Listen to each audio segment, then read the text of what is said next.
చెప్పారు. హ్యూమన్ బ్రెయిన్కి alternate artificial intelligence ఇప్పుడు వచ్చింది. సో ఆర్టిఫిషియల్ ఇంటెలిజెన్స్ వచ్చిన తర్వాత ఇంకా అసలు హ్యూమన్ బ్రెయిన్తో పనేం లేదు అనే పరిస్థితిలోకి వెళ్ళిపోయాం. సో ఆర్టిఫిషియల్ ఇంటెలిజెన్స్తో కూడా ఇది జీరో స్టేట్ ఆఫ్ మైండ్కి వెళ్ళొచ్చా? ఆర్టిఫిషియల్ ఇంటెలిజెన్స్తో కూడా మళ్ళీ యోగాలు మెడిటేషన్లు చేసి వాళ్ళకు కూడా ఇటువంటి ఆరాన్ని క్రియేట్ చేయొచ్చా?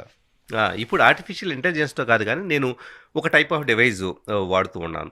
ఈజీ సెన్సార్స్, అంటే బ్రెయిన్ ఏదైనా ప్రాబ్లం ఉంటే బ్రెయిన్ స్కానింగ్కి వెళ్ళినప్పుడు ఈజీ స్కానింగ్ చేస్తూ ఉంటారు. చాలామందికి తెలిసే ఉంటుంది, బ్రెయిన్ ట్యూమర్లు ఉన్న వాళ్ళు కానీ అలాగా ఈజీ స్కానింగ్ చేస్తారు. అలాగే ఈజీ సెన్సార్లు ఉన్న ఒక హెడ్సెట్ నేను వాడుతున్నాను. ప్రపంచంలో ఫస్ట్ 100 మందిలో నేను ఒకడిని. రియలీ? సో అదేం చేస్తుందంటే, ఈ క్షణానికి అది హెడ్సెట్ పెట్టుకున్న తర్వాత ఒక మొబైల్ అప్లికేషన్ ఉంటుంది. ప్రతి క్షణం నా బ్రెయిన్లో ఆల్ఫా వేవ్స్ ఉన్నాయా, బీటా వేవ్స్ ఉన్నాయా, థీటా వేవ్స్ ఉన్నాయా, గామా వేవ్సా, డెల్టా వేవ్సా, వేవ్స్ని బట్టే మన మానసిక స్థితి మారుతుంది. ఫస్ట్ అది గుర్తుపెట్టుకోవాలి. సో బ్రెయిన్ వేవ్ని ఐడెంటిఫై చేస్తూ ఎక్కడ న్యూరల్ యాక్టివిటీ జరుగుతుంది, ఏ లోబులో జరుగుతుందో ఐడెంటిఫై చేస్తూ రియల్ టైంలో నా మొబైల్ అప్లికేషన్లో చూపిస్తూ ఉంటుంది.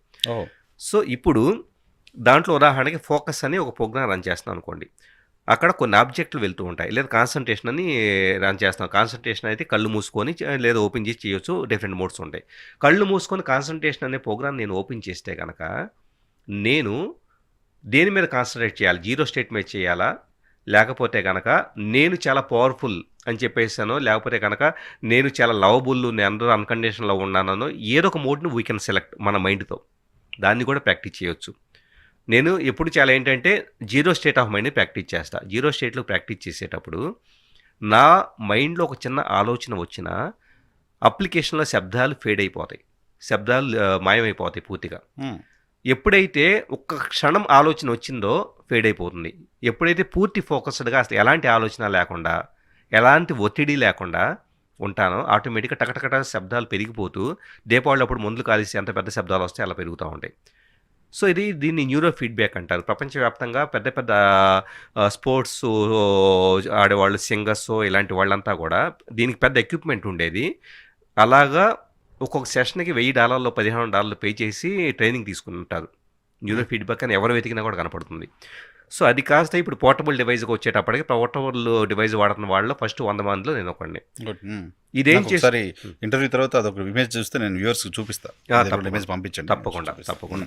ఇప్పుడు నేను ఏం చేస్తున్నాను, థాట్లెస్ స్టేట్లో సౌండ్ తగ్గినప్పుడు థాట్ స్టేట్ అంటే ఆలోచనలు వస్తున్నాయి, క్లమ్జీగా ఉంది. థాట్లెస్ స్టేట్ ఎప్పుడు బాగా సౌండ్లు వస్తున్నప్పుడు థాట్లెస్ స్టేట్. ఈ రెండు నా బ్రెయిన్కి క్లారిటీ ఉంది కదా. ఇప్పుడు తలుపు ఓపెన్ అయిందా, తలుపు క్లోజ్ అయిందా, దాన్ని బట్టి తలుపు తీసుకొని లోపలికి రావటం బయటికి వెళ్ళటం ఎంత సులభమో, థాట్ స్టేట్ నుంచి థాట్లెస్ స్టేట్కి, థాట్లెస్ స్టేట్ నుంచి థాట్ స్టేట్కి రావడం అనేది రోజువారీ ప్రాక్టీస్ మీద నాకు అంత సులభం అయిపోయింది. ఈ క్షణం ఇక్కడ మీ దగ్గరికి వచ్చి ఉన్నాను, నాకు ఇంకా ప్రపంచంలో సునామీ వచ్చినా ఏం జరిగినా కూడా నాకేం పట్టదు. ఒక చిన్న ఆలోచన కూడా ఒక మూల రాదు. ఈ క్షణం నేను డెలివరీ చేసిన కంటెంటే ఉంటుంది. సో ఆ స్టేట్లోకి రావటం, మళ్ళీ సడన్గా 100 రకాల, ఇందాక మీరు అన్న రాజకీయాల గురించి, రేవంత్ రెడ్డి అయితే అలాగా 100 రకాల ఆలోచనలు కావాలన్నా దాంట్లోకి వెళ్ళగలుగుతాను. సో ఇది ఈ సాధన ఏదైతే ఉందో, ఈ సాధన వచ్చేటప్పటికే ఈ హిమాలయాలకు వెళ్ళే హిమాలయాల్లో ఉండే సాధకులు, యోగులు వీళ్ళంతా కూడా దీనికోసం ఏళ్ల తరబడి సాధన చేసేసి చేరుకునే స్థితిని ఈరోజు వచ్చిన టెక్నాలజీతో చాలా ఈజీగా నేను ఆ స్టేట్లో ఉన్నానా లేదా అన్నది ఐడెంటిఫై చేస్తూ మరింత ఇంటెన్స్గా ప్రాక్టీస్ చేస్తున్నా. సో నా క్వశ్చన్ ఏంటంటే, ఆర్టిఫిషియల్ ఇంటెలిజెన్స్ కూడా ఈ మెషినరీ, ఆరా ఇవన్నీ వర్తిస్తాయని? డెఫినెట్గా వర్తిస్తాయి. అంటే technology always compliments the spirituality. చాలా మంది టెక్నాలజీ, సైన్స్ వేరంటారు, కానీ రెండు ఒకటే. నిజంగా రెండింటిని క్లబ్ చేసి వాడటం మొదలు పెడితే కనుక ఇంకాస్త ఎక్కువ స్పిరిచువల్ గ్రోత్ ఉంటుంది.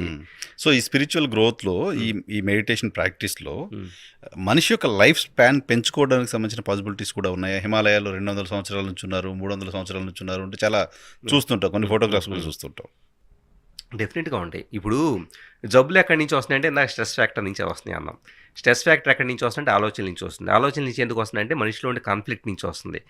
నేను ఎప్పుడు ఆలోచిస్తాను, మీరు నాకు శత్రువులా కనపడితే మిమ్మల్ని ఎలాగో ఈయన ఎక్కడ దొరుకుతాడు అక్కడ దొరుకుతాడని దెబ్బతింటాను ట్రై చేస్తూ ఉంటా. సో కాన్ఫ్లిక్ట్, సపరేషన్ దగ్గర నుంచి నా అభిప్రాయం నచ్చలేదు కాబట్టి ఇంకో వ్యక్తి కేసీఆర్ గురించి ఈయన ఎలా రాస్తాడని గొడవ పడటం మొదలు పెడుతున్నాడు. అతని ఎనర్జీ వేస్ట్ అవుతుంది, దాన్ని పట్టించుకుంటే నా ఎనర్జీ వేస్ట్ అవుతూ ఉంటుంది. ఇవన్నీ సపరేషన్ దగ్గర నుంచి మెల్లగా వన్నెస్కి వద్దాం అనుకోండి.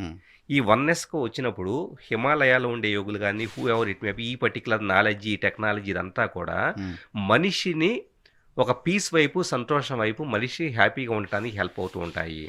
కానీ దురదృష్టవశాత్తు మనం ఈ టెక్నాలజీని ఎలా వాడుతున్నామంటే డిస్ట్రాక్షన్ వైపు ఇంకాస్త ఎక్కువ క్రియేట్ అయ్యేలాగా. ఉదాహరణ యూట్యూబ్ ఛానల్స్ చూడండి, లేదా ఫేస్బుక్లో కంటెంట్ చూడండి.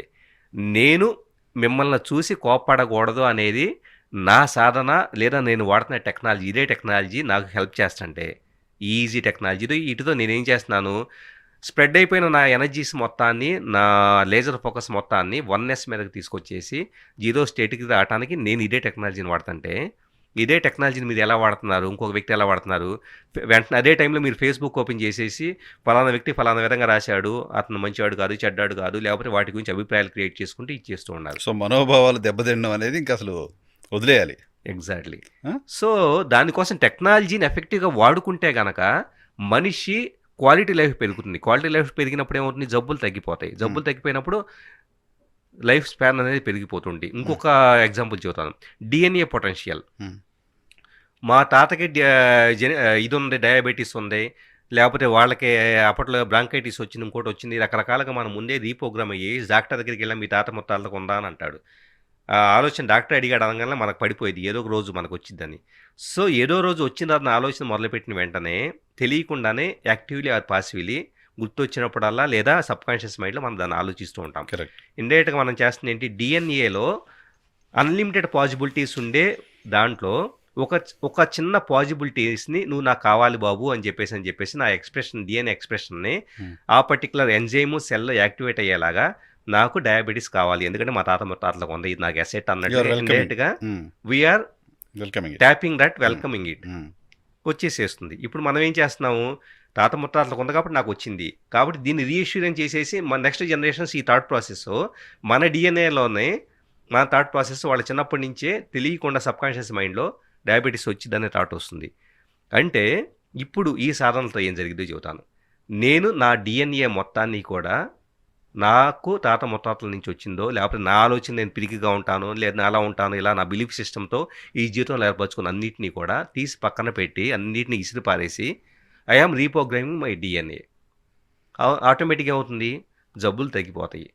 సో దేనికి ఫియర్ ఉన్నప్పుడు స్ట్రెస్ పెరుగుతుంది, ఇక మళ్ళీ సెల్ ఎక్స్ప్రెషన్ తగ్గిపోతూ ఉంటుంది, సెల్ ప్రోటీన్ సరిగా తయారవ్వదు, మనిషి చావుకు దగ్గర పడతారు. అన్నీ అయిన తర్వాత 200, 300 ఏంటి, 500 ఏళ్ళైనా బతకొచ్చు. అదే యోగులు చేసింది. సో అక్కడ పాసిబిలిటీ ఉంది, 100% పాసిబిలిటీ ఉంది, దాంట్లో డౌటే లేదు. సో హిమాలయాల్లో మనకి 200, 300 ఏళ్ళు ఉన్న ఖచ్చితంగా ఉంటారు, ఖచ్చితంగా ఉన్నారు. అలాగే చైనాలో కూడా ఎంతో మంది సాధకులు ఉంటారు. చైనాలో అసలు వాళ్ళ లైఫ్ స్పాన్ 130, 140. ఈ రోజు యాక్చువల్గా చూడండి, ఇండియాలో 50-60 ఏళ్ళకి మించి బతకరా అని చెప్పేసి అని అంతకుముందు 100 ఏళ్ళు అనేవాళ్ళు ఇప్పుడు 50-60 ఏళ్ళు అంటారు. ఈ మధ్య మన పేపర్లో చూస్తుందండి 20 ఏళ్ళకి హార్ట్ అటాక్లో వస్తున్న పీపుల్ అంటారు. ఇండైరెక్ట్గా we are reprogramming their belief system. 20 ఏళ్ళకి మనం చావచ్చు అనే దాన్ని వాళ్ళ మైండ్లోకి ఎక్కించి వాళ్ళు చనిపోవడానికి ఆ డిఎన్ఏ పొటెన్షియల్ని వాళ్ళు యాక్టివేట్ చేసుకోవడానికి సంబంధించి మనం వాళ్ళని తయారు చేస్తున్నాం. సో పాజిటివ్ థింకింగ్ మ్యాక్సిమం ప్రాబ్లమ్స్కి సొల్యూషన్. 100%. అసలు నెగిటివ్గా థింక్ చేస్తున్నంత అవసరం ఏముంది? మీరు ఎవరో ఏదో చెప్పేదాన్ని కాదు, మీ జీవితంలో జరిగిందా లేదా, మీ జీవితంలో జరిగేంత వరకు వెయిట్ చేయండి. ఎవ్రీథింగ్ ఈ క్షణం బాగుంది కదా, ఎంజాయ్ యువర్ ప్రెజెంట్ మూమెంట్, అంతే. ఆటోమేటిక్ లైఫ్ స్పాన్ పెరుగుతుంది. ఓకే.